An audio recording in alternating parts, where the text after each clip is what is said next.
Hello good morning my students.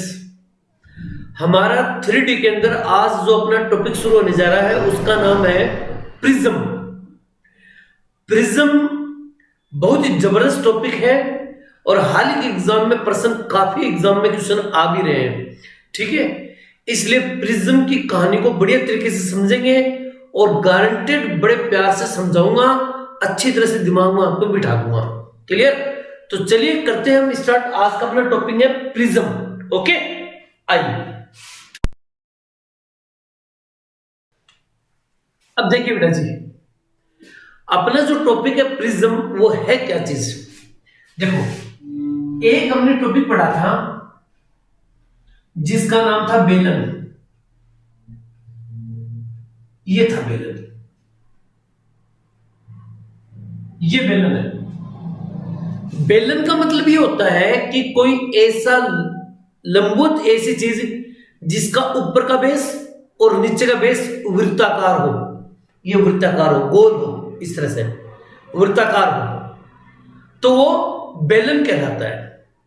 लेकिन इस वृत्ताकार की जगह, अगर इस वृत्ताकार की जगह इसे कहते हैं आधार। क्या कहते हैं? आधार। अगर इस आधार की जगह त्रिभुज आ जाए, यहां भी त्रिभुज हो, यहां भी त्रिभुज हो, त्रिभुज की बजाय अगर यहां आ गया वर्ग या आ गया आयत या आ गया चतुर्भुज या फिर आ गया आपके षटभुज, ठीक है ना। अगर इनमें से कोई भी आकृति अगर नीचे आ जाए और वही सेम आकृति ऊपर आ जाए तो ये कहलाएगा प्रिज्म। हालांकि बेलन भी एक प्रिज्म होता है, ठीक है ना। लेकिन क्या है कि ये वृत्ताकार होने की वजह से इसको बोला जाता है बेलन, सिलेंडर, ठीक है ना। लेकिन अगर यहां पर जैसे मान लीजिए, मैं एक एग्जांपल देकर समझाता हूं। जैसे ये एक है, क्लियर? ये क्या हो गया? एक बेलन हो गया, ठीक है ना। लेकिन मैं कह दूं कि इस बेलन को हटा के मैंने यहां पर एक वर्ग बना दिया, ठीक है ना, ऐसे वर्ग बना दिया, ये लीजिए। तो अब आप ये क्या कहोगे इसको कि ये लीजिए, यहां पर देखो इस तरह से एक वर्ग बन गया, ठीक है ना। ये लीजिए, तो आप कहोगे सर इसको इससे मिला दो, इसको इससे मिला दो, ये मिल गया। ये क्या बन गया? ये बन गया प्रिज्म। प्रिज्म में याद रखना, नीचे वाला जो बेस है, वो जो बेस है वो कभी भी वृत्ताकार नहीं होता। बस याद रखना, अगर वृत्ताकार हो गया तो वो बेलन की कैटेगरी में आ जाता है। अगर बेलन की जगह त्रिभुज आ जाए, वर्ग आ जाए, आयत आ जाए, चतुर्भुज आ जाए, षटभुज आ जाए, तो याद रखना ये सभी के सभी अगर यहां आ जाए और वो का वो सेम का सेम ऊपर आ जाए तो ये क्या कहलाएगा? प्रिज्म कहलाएगा। क्लियर? सबसे पहले इसको नोट कीजिए, आगे बढ़ते हैं धीरे धीरे। ओके, आइए अब देखिएगा प्रिज्म। प्रिज्म के अंदर तीन चीजें याद रखो: आयतन, वक्र पृष्ठीय क्षेत्रफल और संपूर्ण पृष्ठीय क्षेत्रफल। सिर्फ ये तीन फॉर्मूले अच्छी तरह से याद रखो। देखो कैसे। सबसे पहले अगर कहा जाए कि प्रिज्म का आयतन ज्ञात कीजिए तो इसका फॉर्मूला याद रखना, आधार का क्षेत्रफल गुणा ऊंचाई। आधार का क्षेत्रफल गुणा ऊंचाई, सिर्फ एक ये चीज। वक्र पृष्ठीय क्षेत्रफल ज्ञात कीजिए तो आप लिखोगे आधार का परिमाप गुणा ऊंचाई। आधार का परिमाप गुणा ऊंचाई। क्लियर? संपूर्ण प्रश्न पूछा जाए तो लिखेंगे 2 गुणा आधार का क्षेत्रफल कोष्ठक बंद प्लस वक्र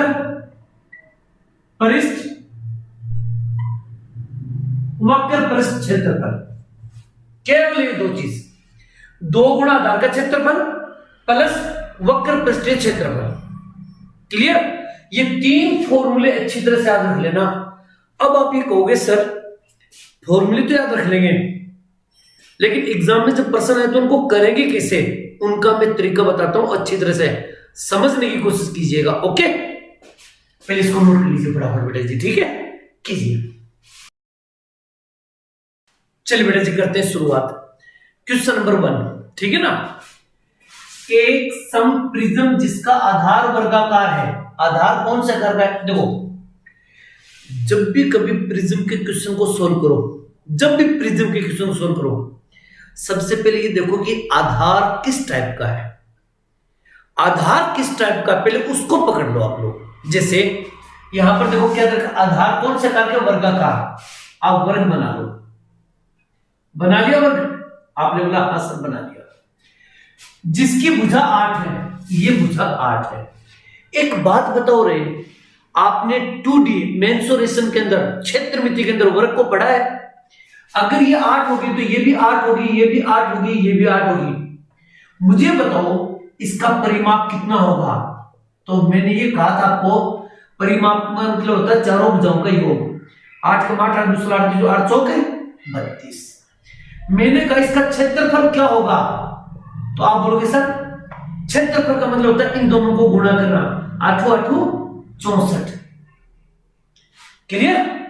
मैंने कहा इसका विकर्ण बताओ, तो आपको विकर्ण बताना है सर। विकर्ण ये होता है जो भी भुजा होगी उसके साथ में √2 लगा देंगे तो ये विकर्ण हो जाएगा। इतनी चीज हम पढ़ चुके हैं पीछे। चलिए काम खत्म। अब देखो प्रश्न क्या पूछा है, उसका वक्र पृष्ठीय क्षेत्रफल ज्ञात कीजिए। किसका? प्रिज्म का। हमें पता है कि वक्र पृष्ठ का सूत्र होता है आधार का परिमाप गुणा ऊंचाई। आधार का परिमाप गुणा ऊंचाई। क्लियर? और आधार का परिमाप कितना दे रखा? 32। आप लिख दोगे 32 गुणा ऊंचाई। ऊंचाई कितनी दे रखी है? 15। आप यहां पर लिख दो 15, दोनों को गुणा कर दो। 15 दूनी 30, असल की 3, 15 3 45, 46 47 48 480। यही इसका आंसर है। समझ में आई बात? ये एकदम आसान सा क्वेश्चन था। इस पर जो एक समप्रिज्म जिसका आधार 20 सेमी, 21 सेमी, 29 सेमी है, भुजाओं वाला एक त्रिभुज है। त्रिभुज है तो आप सबसे पहले त्रिभुज बना लो। ये लो त्रिभुज। और त्रिभुज के अंदर देखो एक 20 है, एक 21 है और एक क्या है? 29 है। और याद करो अगर आप मेरे कंटिन्यू वीडियो देख रहे हो तो मैंने क्या कहा था कि एक त्रिभुज बनती है 3 4 5 समकोण त्रिभुज के लिए। तो 3 × 3 3 × 6 3 3 9 3 4 12 बताया था मैंने शायद। इसके अलावा मैंने बताया था 5 12 13 का जोड़ा, एक बताया था 8 15 17 का जोड़ा, 7 24 25 का जोड़ा, एक मैंने बताया था 20 21 29 का जोड़ा। और यही जोड़ा सेम का सेम देखो ये रहा 20 21 29। इसका मतलब है ये त्रिभुज कौन सा त्रिभुज है? समकोण त्रिभुज। तो इसको हटाओ, यहां पर लिखो समकोण त्रिभुज। याद रखना, अगर कोई ऐसा त्रिभुज हो जिसके भुजाओं की लंबाई दे रखी हो लेकिन भुजाओं की लंबाई में इस तरह का कोई जोड़ा बन जाए तो समकोण त्रिभुज हो जाएगा। इसका मतलब इसका आधार 20, ऊंचाई 21 और ये हो जाएगा 29। क्लियर? अब मैं अगर आपको कह दूं कि इसका परिमाप बताओ भाई, तो आप बोलोगे सर परिमाप का मतलब होता है तीनों का योग। इन दोनों को जोड़ेंगे तो 50 60 70। सर परिमाप होगा 70। मैंने कहा क्षेत्रफल बताओ, तो देखो समकोण त्रिभुज का क्षेत्रफल मैंने कैसे बताया था? इन दोनों को गुणा करेंगे और 2 से डिवाइड कर देंगे। 21 गुणा 20 और बट्टा 2, 2 से काटेंगे तो 10 और 10 को 21 से गुणा करेंगे तो 210। ये आ गया सर। क्लियर? इतना हमने पहले पढ़ चुके हैं, इतना हम पहले के वीडियो में पढ़ चुके हैं। लेकिन अब हम किसके बारे में पढ़ रहे हैं? प्रिज्म के बारे में। आ जाओ, ये प्रिज्म हो गया। आयतन ज्ञात करना है। आयतन का फॉर्मूला मैंने बताया था आधार का क्षेत्रफल। आधार का क्षेत्रफल गुणा ऊंचाई, ये फॉर्मूला था।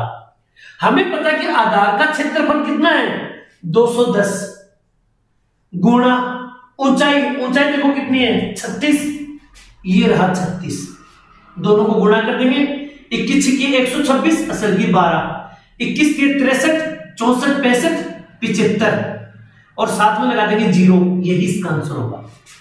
आई होप कि बात समझ में आ गई।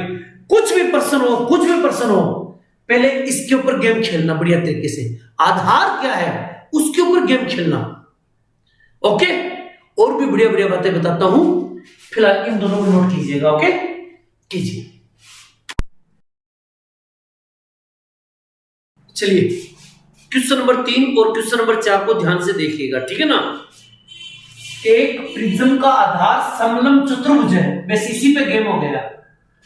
आप मैंने क्या बोला था, प्रिज्म का प्रश्न जब भी सोल्व करो सबसे पहले बेस को पकड़ लो, आधार को पकड़ लो, आधार किस टाइप का है।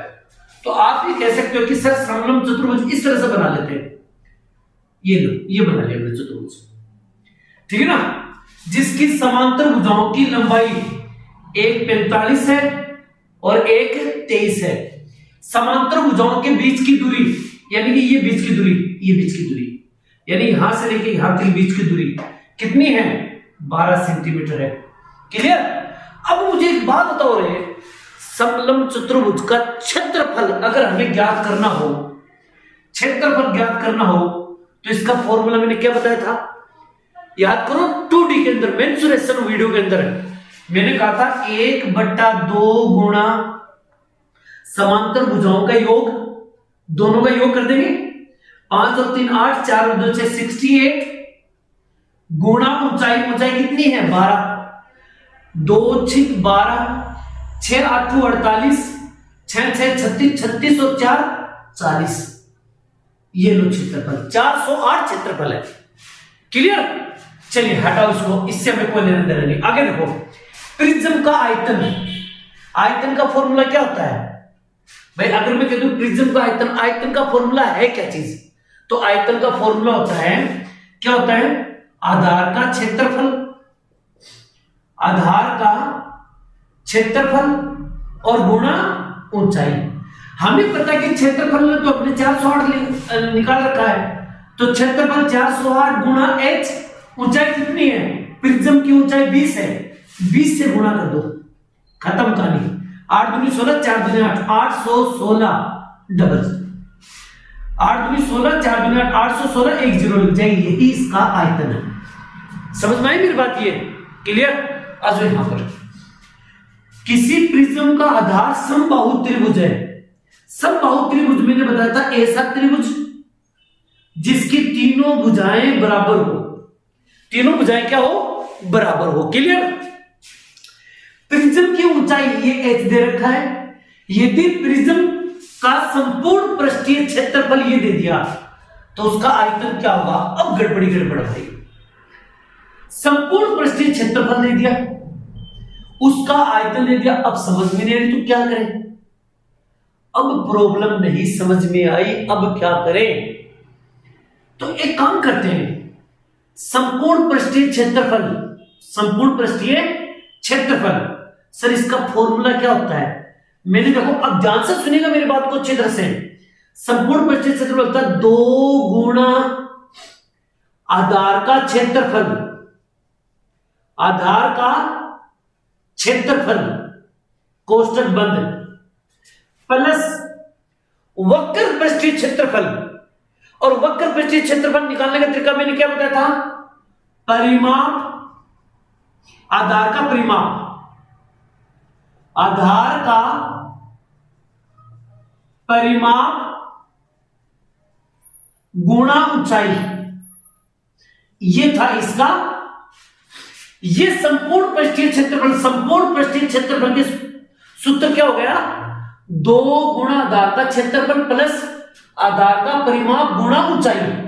और इसका पूरा आंसर जो है, पूरा आंसर वो आना चाहिए 72√3, देखा ना 72√3। अब सुनो, एक बार मैं इसके ऊपर आता हूं। मान लेते हैं कि ये जो समबाहु त्रिभुज है, इसकी भुजा यहां हाफ कर लूं, अगर मैं इसको अक्ष मान लूं तो इसको भी अक्ष मान लूंगा।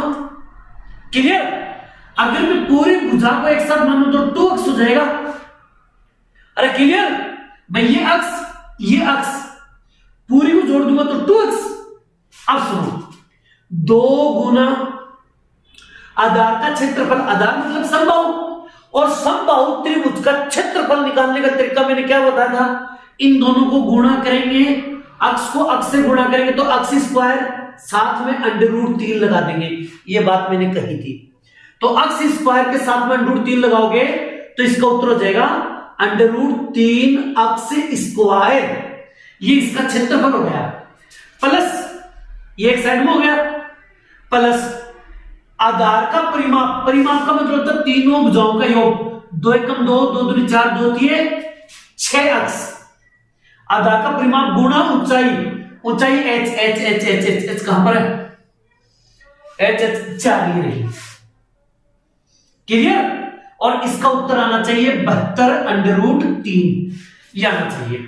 अब देखो मेरी बात सुनो ध्यान से, 2 2 दूनी 4 और 2 से इसको काट दो, 36 दूनी 72, तो मैं ये कह सकता हूं कि सर यहां तो बच गया √3 अक्ष स्क्वायर प्लस 6 दूनी 12 अक्ष और बराबर 36√3 बच गया।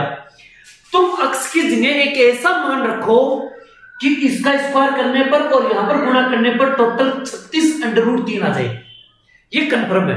तो ये बात तो पता चल गई कि √3 यहां पर है, तो यहां पर √3 होगा तभी ये जुड़ेंगे, क्योंकि √ की संख्या √ में जुड़ती है, तो कंफर्म है यहां पर √3 तो आएगा। 12 दूनी 24 यहां पर, तो मैं अक्ष की जगह क्या रख सकता हूं, अक्ष बराबर 2 √3 रख सकता हूं। क्यों सर, क्यों रख सकते हो, प्रूफ करके दिखाता हूं। √3 और यहां पर 2 √3 रखूंगा मैं, और इसका होल स्क्वायर करूंगा तो 2 का स्क्वायर 4 और √3 का स्क्वायर गुणा 3 प्लस फिर 12, ये रहे 12 और अक्ष का मान 2 √3 है, गुणा 2 √3 है। देखो 4 3 12, 12 √3 प्लस 12 दूनी 24, 24 √3 को कॉमन ले लेंगे तो 24 और 12 कितने हो गए, 36 √3 हो गया। यही हमारा आ रहा था। ऐसे प्रश्नों में आपको अनुमान लगाना पड़ेगा कि क्या रखें, क्योंकि यहां पर एक समीकरण बन जाता है। क्लियर, आई होप कि बात समझ में आ गई होगी आपके, ठीक है ना। मैंने यहां पर मान रखा और कुछ मान यहां पर मैंने मान लिया जिसका उत्तर ये आ जाए, 36√3 आ जाए। क्लियर।